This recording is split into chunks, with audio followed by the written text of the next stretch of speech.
Oi, eu sou a Rô E eu sou a Sassá? e esse é o canal Dedilhadas. E hoje, mais uma vez, temos visitas muito especiais. Por favor, se apresentem. Olá, eu sou a Bárbara Gutierrez, eu sou editora-chefe do Versus Esportes e do IGN Brasil e eu gosto de batata. Eu sou o Leão, eu trabalho com videogames há quase 10 anos já. Atualmente eu trabalho na Epic Games, liderando o time de Latam e Brasil.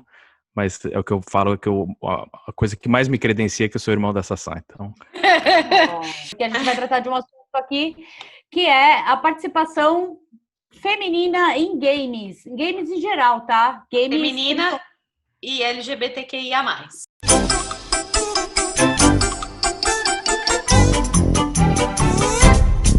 e LGBTQIA+, perdão pelo vacilo. A gente sabe que é um mercado extremamente machista, é um mercado meio homofóbico, é um mercado talvez mais elitista, não sei, talvez isso, nossos convidados possam responder isso com mais propriedade. Mas a gente vai discutir aqui esse assunto justamente porque a gente sabe que em fóruns e todas as coisas de discussão de games, as meninas são ou achincalhadas ou muitas vezes usam nicks masculinos, né? E ainda assim se descobre que ela é menina, e principalmente se ela for melhor que muitos caras, ela é zoada pela comunidade, enfim, não tem muito respeito, né? Os LGBTs também estão nesse barco aí da falta de respeito, né? Mas vamos lá. Nossos convidados já se apresentaram. O Leão é o melhor irmão da Sassá do mundo. O melhor irmão que eu posso ter. Sim. de todos, o único. De todos os irmãos De da todos vida, meus, o Lê é o melhor. Sim. E a Bá, uma querida que já está aqui, que a gente já se conhece de outros vídeos, só que não deram certo. Não, a gente já se conhece. Não, é impressionante, a gente tá tendo problema com todos os vídeos que a gente grava. Fizeram alguma coisa aí. O universo tá falando, olha lá. Você falou que não gosta de pomba, deu nisso. Não é? Tá, é isso? Não gosto de pombo? Pronto. O universo tá falando, vocês estão querendo voltar? A gente vai dificultar um pouquinho a vida de vocês para ver se é verdade mesmo. Bá, você, além de ser editora de um portal que escreve, de dois, né? Isso. Sim, de dois portais que falam sobre o assunto, você joga também? Sim, sim. Eu jogo desde quando eu me entendo por gente, assim, sabe? Me entendia por gente. Quando eu tinha uns 7 anos, por aí, meu pai abriu um fliperama lá em Atibaia, que é a cidade onde eles vivem, a minha família vive. Então, antes disso já eu jogava, porque ele trazia aqueles consolezinhos de plástico super antigos e baratinhos, e que eu jogava Tetris e o jogo do carrinho. Então, desde que eu me entendo como pessoa, eu já gosto disso, de games. Só que eu não sabia que eu poderia trabalhar com isso quando eu era adolescente, nem nada. Então, Qual que é a sua percepção, assim, hoje em dia, que na época do joguinho, né, dos 20 jogos com barulhinhos esquisitos, cobrinhas e afins, e o gráfico horroroso, mas que eu também adorava, a gente não tinha essa coisa de jogar online, não tinha interação entre os jogadores, não tinha, então, assim... Bom, porque vamos deixar claro para as pessoas mais novas, não tinha nem internet, né, gente? Vamos lembrar desse detalhe. Não, porque vira e mexe a gente conversa aqui com a Dedé, a filha do Bruno, e a gente conta como é que era. A gente mostrou para ela como é que era o barulho da internet. nossa, aquele Ela só fazia assim, ó, enquanto a gente tava mostrando.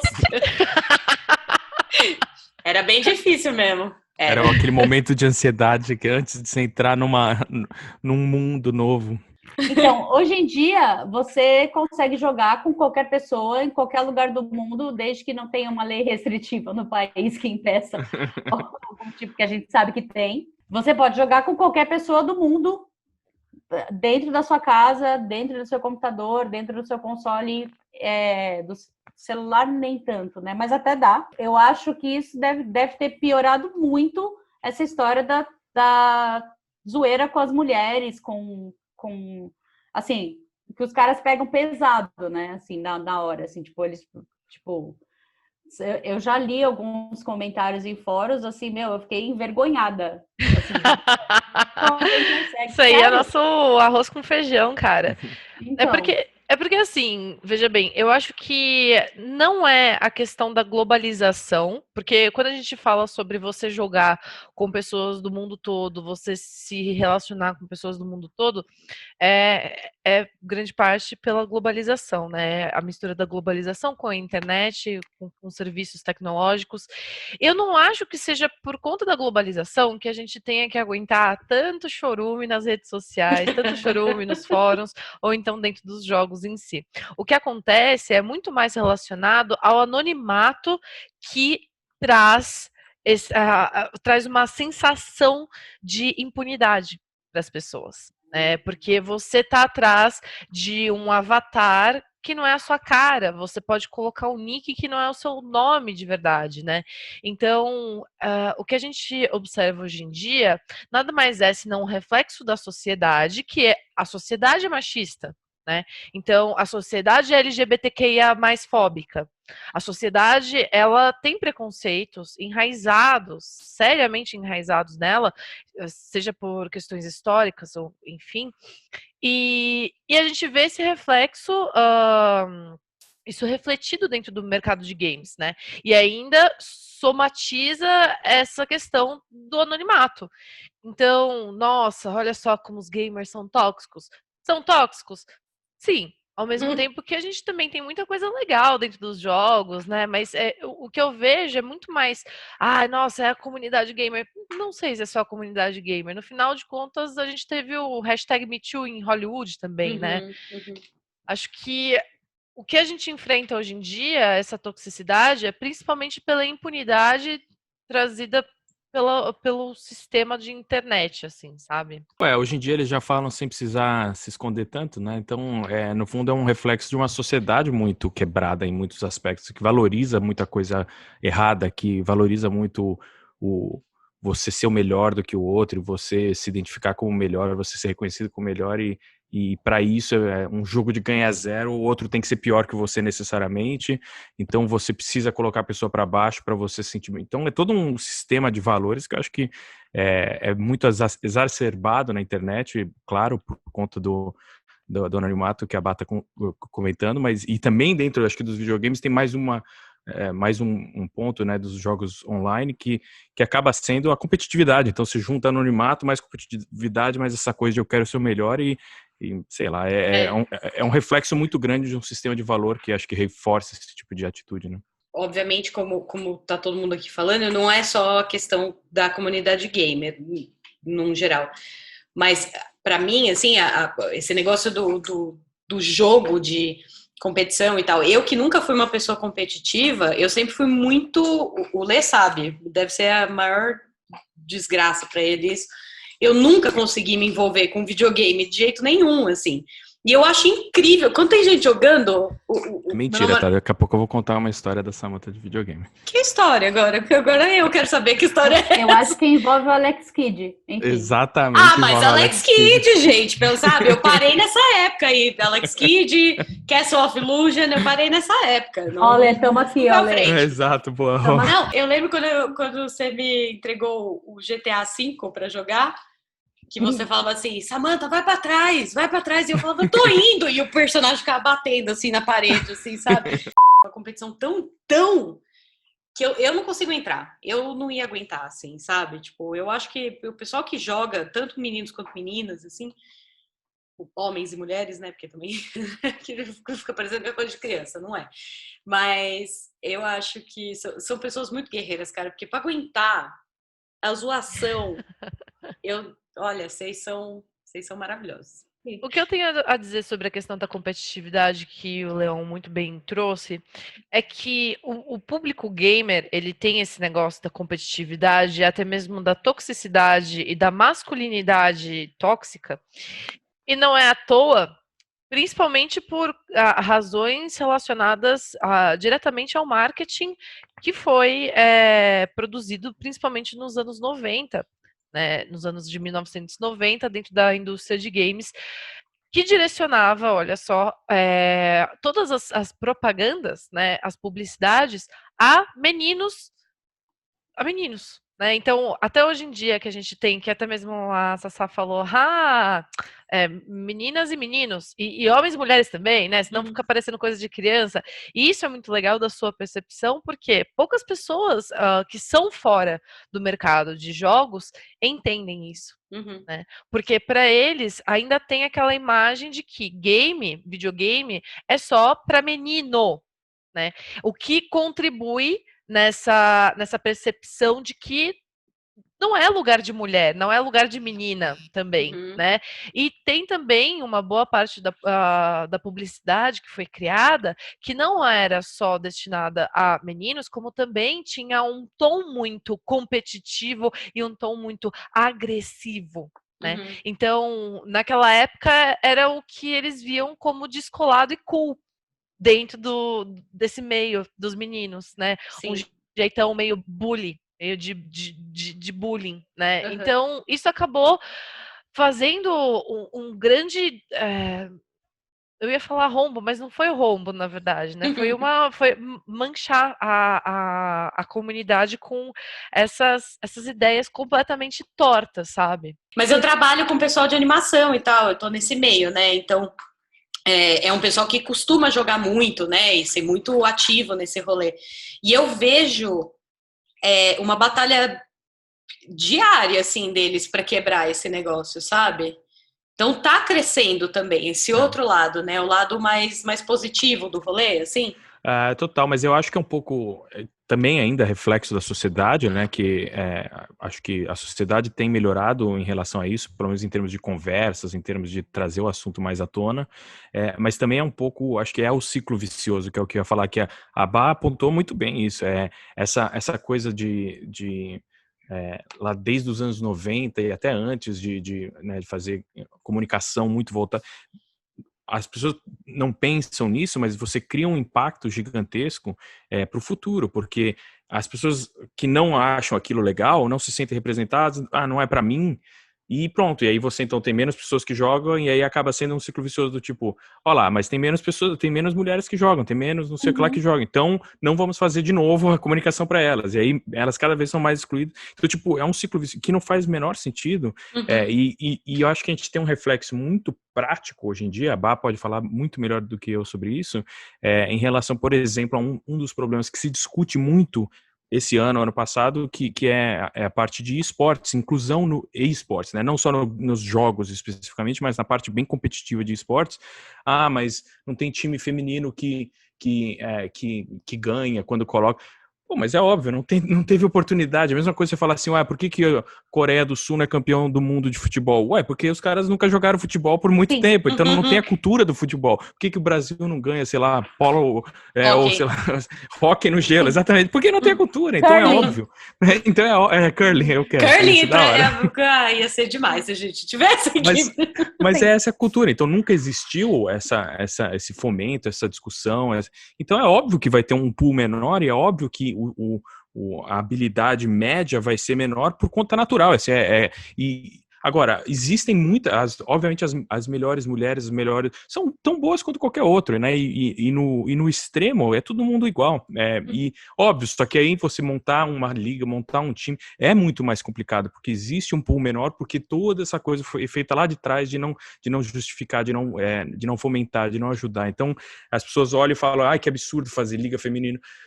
Alguma hora tem que começar, né? Que nem já falava o Kennedy, falava, se não for a gente, quem vai fazer? Se não for agora, quando, né? Então, no fundo, é isso. Se não for a gente, quem que vai arrumar isso aí?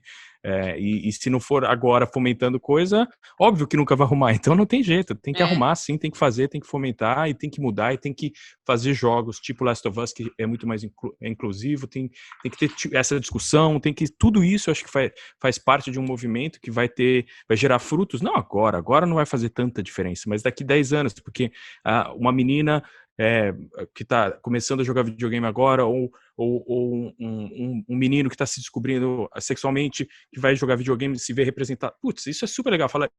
Isso é para mim também, isso também serve para mim. Então o cara vai querer entrar na indústria, querer desenvolver, ele vai contar as histórias do ponto de vista dele, que não existem tantas, então vai gerar mais ainda. Então esse é o ciclo virtuoso daí, que eu acho que a gente está começando agora e que eu fico muito empolgado de ter esse tipo de discussão, porque eu vejo que a gente está indo para um caminho um pouco melhor.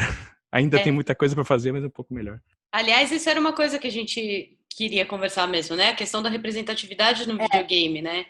Que é uma tecla que a gente tenta bater o máximo que a gente consegue, do tanto que isso é de fato importante, assim. A gente não se enxergar na cultura, no geral.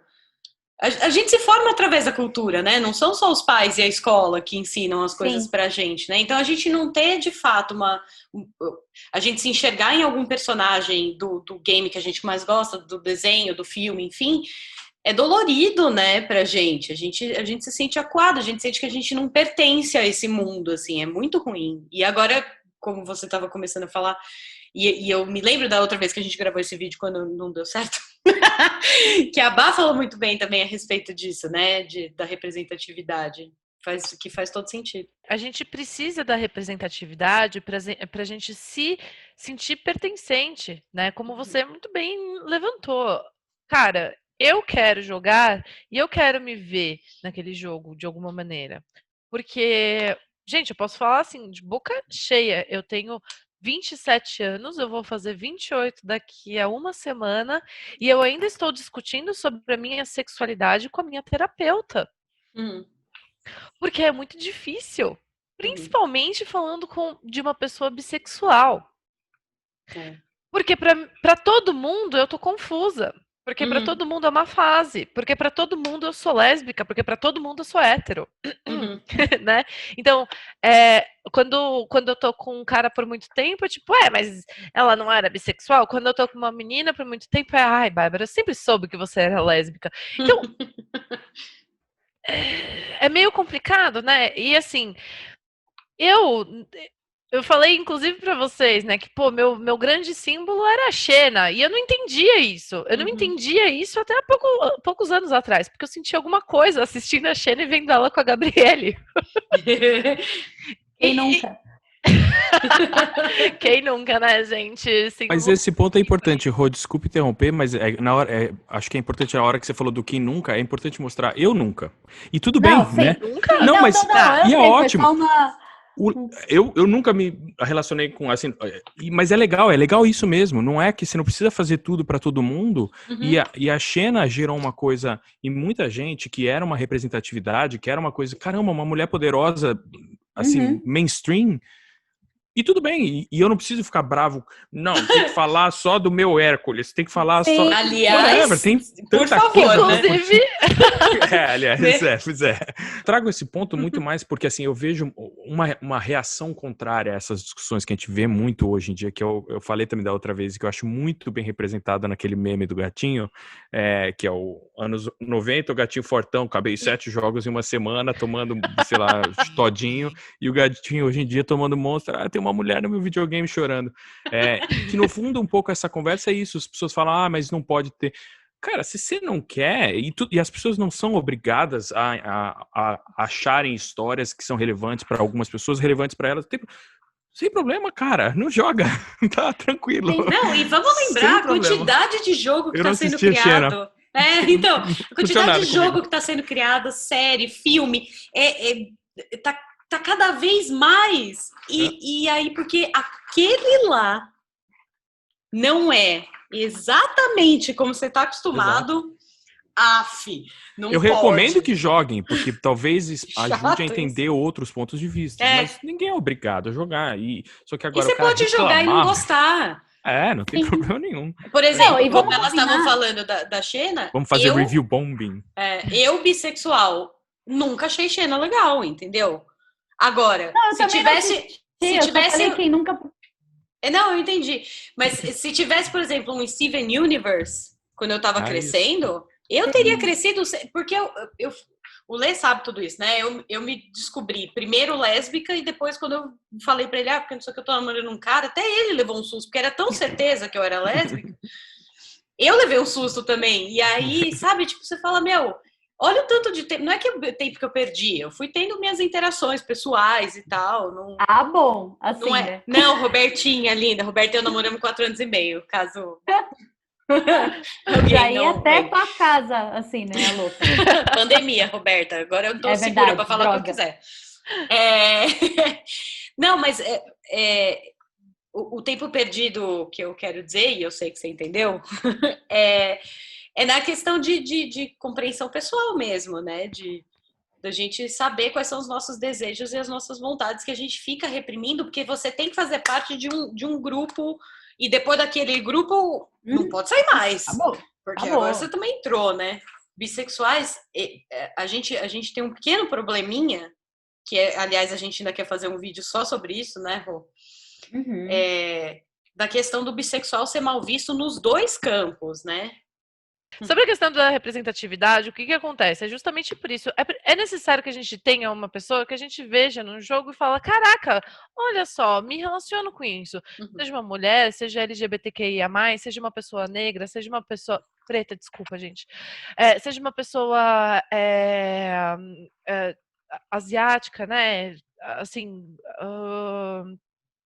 tudo depende dessa questão, porque quando eu era novinha e ia pro fliperama com meu pai, a minha mãe falava que não era legal. E aí meu pai falava que era nosso segredinho. Dele me levar para o lugar onde ele trabalhava. Aí ele me dava, tipo, um copão, assim, de ficha e falava, vai lá brincar, fia. Só que quando eu fiquei adolescente, eu não podia ir pra lan house, porque não era lugar de menininha. Não era um lugar de uma moça de família. Né? E isso aconteceu comigo, que hoje trabalho no mercado. Imagina as meninas que já desistiram, quantos já não ouviram, né? Não só ouviram dentro de casa, como o menino, quando ele chega da escola, ele tem talvez uma aula de inglês da classe média, tá, gente, que eu tô falando. Ele tem talvez uma classe de inglês para ir, uma aula de inglês para ir, e depois ele pode ficar jogando no PC o dia todo. A menina não, ela precisa chegar em casa, fazer o inglês, dar uma ajudada na casa também com a mãe, talvez fazer alguma coisa, arrumar a cama, ajudar a cuidar do irmãozinho, ajudar a fazer o jantar, e aí já é tarde, e aí o irmão dela tá jogando o dia todo já no computador, né? Então como é que ela vai fazer? E aí, além de tudo, ela chega no jogo e aí vai ver e só tem personagem branco, homem, hétero, cis. Aí chega um cara na primeira partida dela e fala, e é mulher só por causa do nick dela. Aí ele fala, vai lá lavar a louça. Na minha família, todos os meninos ganharam Atari antes de mim. Assim, eu tenho muitos primos, muitos da mesma idade. Aí o meu irmão, por incrível que pareça, foi lá e falou assim, não, peraí, por que todos os primos ganham e você não pode ter o seu? Aí eu ganhei o meu, entendeu? Eu tinha 7 anos, 7, 8 anos. Mas assim... Tipo, foi uma percepção, tipo, entendeu? Iluminada naquela época na cabeça do meu irmão, porque ele falou assim, talvez ele tivesse até um interesse de falar assim, não, pera, talvez eu vá jogar também. Mas isso é uma coisa legal de videogame, né? Que todo mundo pode participar, né? Se ele pensou em você conseguir para ele poder jogar também... Não, ótimo. Porque alguma hora você vai largar esse negócio, né? Vai dormir. Eu até comprei recentemente o mini Atari lá, instalei os jogos antigos, eu fico jogando. Enfim, outro ponto que eu queria abordar também é o lance da sexualização dos personagens. Assim, acho que o Lê pode falar um pouco disso. Por exemplo, quando os gráficos começaram a melhorar bastante, assim, principalmente nos jogos de PC. Que tinha, por exemplo, Tomb Raider. Se você olhar, Tomb Raider, ela é o padrão da mulher gostosona, assim, entendeu? Tipo, né, ela anda, ela se mexe, os movimentos a cabeça dela... de quem não manja, né? Men riding women, já viu esse Reddit? Então... Totalmente desproporcional. Pois é. Não, super, né? Teve o filme, né? Agora, não teve? O filme novo? Que aí é uma mina que tem, tipo, braços mais fortes, ao invés de braços delicados e muito femininos. Porque, afinal de contas, a mina vai, sei lá, escalar a parede e tal. Ela não tem como ela ter uns bracinhos fininhos, entendeu, gente? Ela tem que ter músculo. Aí ela já não pode. Desse tamanho, né? Ela tem menos peito. Ela tem menos peito no filme, já também não pode, entendeu? Porque, pô, vocês estão desvirtuando o personagem. Se isso é o que define a Lara Croft, os caras não entenderam nada. Não entenderam nada. Então, pois é. Então, a coisa que fala, o Homem-Aranha, no fundo, é a máscara. Não, cara, é toda a história da responsabilidade, é toda a história do cara ser quebrado, podia ganhar dinheiro com isso, mas prefere continuar quebrado, aguentando, engolindo sapo. Os caras não entendem o que é a definição principal do personagem do Batman. Lara Croft, peitão, pronto, dano. É só isso mesmo. Pelo contrário, uma das mulheres mais fortes no começo da história dos videogames. Ela foi uma das primeiras, que nem a Rô tá falando, essa coisa de mostrar, né?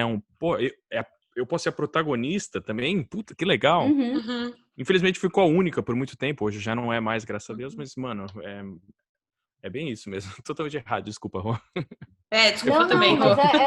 Era só pra entrar nessa história que eu acho que até hoje os personagens ainda são construídos em cima de uma sexualização feminina, justamente por a gente achar, né? Porque isso nem é comprovado, visto que muitas meninas ainda jogam com nicks masculinos, que aparentemente a maioria dos gamers são homens, né?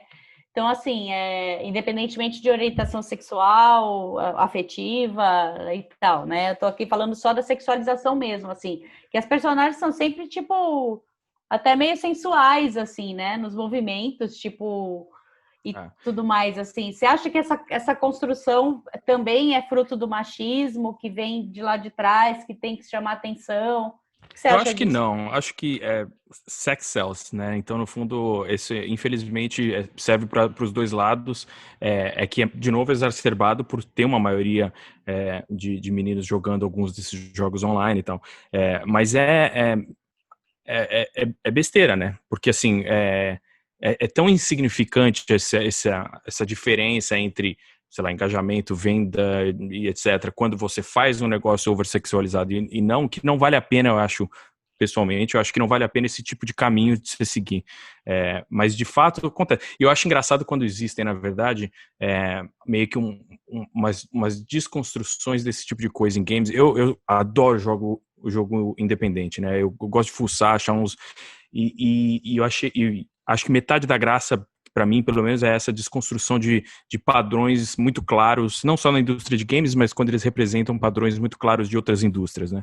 Ou coisas do mundo em geral. Gosto de investigar esse tipo de coisa, né? E um deles que fez um sucesso absoluto 1 ano atrás, 2 anos atrás, talvez um pouco mais, que é muito engraçado, porque é exatamente o contrário disso que eu tô falando, se chama Dating Simulator. É um negócio genial, porque no fundo é um desses dating sims, mas que você vai atrás de pais gostosões, e o cara é o saradão, o outro é o dead body, o cara é um ursão, mas oversexualizado, sabe assim, tipo, tem uns negócios... Daddy. Dream Daddy, é isso. Eu fiz um texto dele na época que eu tava no UOL, maravilhoso. É muito bom isso. E assim, explodiu dentro da cena indie, explodiu, assim, era o jogo que mais jogava. E você entrava e você não tinha como... Se você se sentia mal com sexualização, e se você se sentia mal com a parte, eu sou macho alfa, não consigo olhar para um outro homem de espírito, era na tua cara, meu irmão. É assim, ó, você vai entrar 3 telas depois, já vai ter o cara todo assim, não sei o que lá, e se oferecendo pra você. Só que era engraçado, era tipo, obviamente não era pra ser, era pra fazer piada com esse tipo de coisa. Do outro lado, né, dating simulators, que geralmente são as menininhas e tal. Cara, então eu acho esse tipo de coisa, quando é feito assim, então por isso que eu acho que o problema não é necessariamente a over-sexualization, sei lá como é que fala isso. Mas é muito mais, eu acho, as empresas não perceberem que não existe tanto valor nisso mais. Pode ser que lá atrás tinha, mas hoje em dia não tem mais. Então, quando faz, é burro. E eu acho que a gente, como mercado, não deveria valorizar esse tipo de coisa, não deveria reforçar esse tipo de atitude. E acho que já nem reforça, para ser bem sincero. A molecada hoje em dia é muito mais esperta do que a gente era, então eles têm muito mais... eles não é isso que é o valor para eles, sabe? Então, acho que a gente já tá num caminho bom. É que esse tipo de discussão começou a ser feita, né? E aí, é aquele negócio que você tava falando do círculo virtuoso, né? A discussão começa a ser feita, novas representações são criadas, novos personagens com representações são criadas, as pessoas se sentem representadas, elas participam mais da indústria de games, né, criando games, jogando, escrevendo a respeito e tal, aí fala, opa, olha só quantas pessoas estão fazendo isso. É isso, né? E daqui a algum tempo, não... Era uma coisa que a Roberta e eu estávamos falando no vídeo passado, nem posso falar isso porque eu nem sei quando é que vai sair, né, mas enfim, no vídeo que a gente fez com o pessoal do podcast, do de Malicuia, não volta mais, entendeu? A gente não vai mais voltar para aquele ponto que a gente estava. É impossível isso acontecer, porque a partir de agora, essas pessoas foram criadas com essa nova perspectiva, né? Com esses novos jogos, esses novos personagens. Então, tipo, do mesmo jeito que a gente foi criado também com cultura, e videogame, filme e série, essa galera também vai ser. E aí, como é que você quebra isso depois na cabeça? Não vai, não. As discussões vão ter que ser outras. E que bom. Uma coisa que muito se discute dentro dessa comunidade de games é principalmente relacionada então, mas não pode falar sobre as mulheres hipersexualizadas, mas então, e as mulheres que realmente se portam dessa maneira dentro do contexto de vida real, né? Existe uma linha muito distante entre você retratar uma mulher que tem a sua sexualidade, que ela é confiante, que posta as fotos que ela quiser, que usa as roupas que ela quiser e que se porta do jeito que ela quer, aonde ela quer, de um jogo inteiro cujas personagens femininas são todas hipersexualizadas, né? A gente tem diversos exemplos dentro do meio de games que são, cara, jogos e jogos e jogos em que todas as personagens têm só um sutiã e uma calcinha como roupa, né? Uniformezão, hein? Exato. Ajuda. E os homens, tipo, mano... As armaduras, né? Armadura pra caraca, assim, ó. Jogo de tiro ainda, faz todo sentido. Exato. A mulher de sutiã indo pra guerra. Mas não é assim que atira, gente? Nossa, maravilhoso. Você precisa estar pelada pra atirar, porque senão não vai dar dano no inimigo. E existe também aqueles jogos, aqueles games, que são... Você tem uma personagem sexualizada? Tem. E ela é uma entre todas as outras, e ela é sexualizada sim. Ela vai representar aquela parte das mulheres que faz isso e que beleza, tudo bem. Só que aí vai ter tantas outras personagens, vai ter personagem gorda, vai ter personagem magra, vai ter personagem que se veste inteira, certo? Cheia de roupa, vai ter personagem negra, branca, vai ter personagem cis, vai ter personagem trans, sabe? É isso que a gente quer. O que a gente não quer é que só fique na sexualização do personagem pela sexualização, entendeu? Porque isso significa o quê? Significa que, no final das contas, a pesquisa de roteiro, a pesquisa de produção de personagens foi pobre dentro do game, porque significa que eles acham que toda mulher é igual. É o famoso personagem plano e não esférico. Né? E não é isso que a gente quer um jogo que o personagem seja crível, que eu me relacione com ele. Acho que é muito isso, assim. Como que é o acesso, como que os games chegam ao acesso da população periférica? Mesmo nesses 10 anos que eu trabalho em videogame, vi claramente a mudança e tenho visto a mudança dentro das empresas mesmo. Fisicamente, estão mais diversas as empresas. O que eu acho legal disso é que, de fato, você ainda assim pode ser empático, que é o que você está fazendo, sacou? Exato. A gente observa como... o que a indústria poderia fazer versus o que a indústria realmente faz.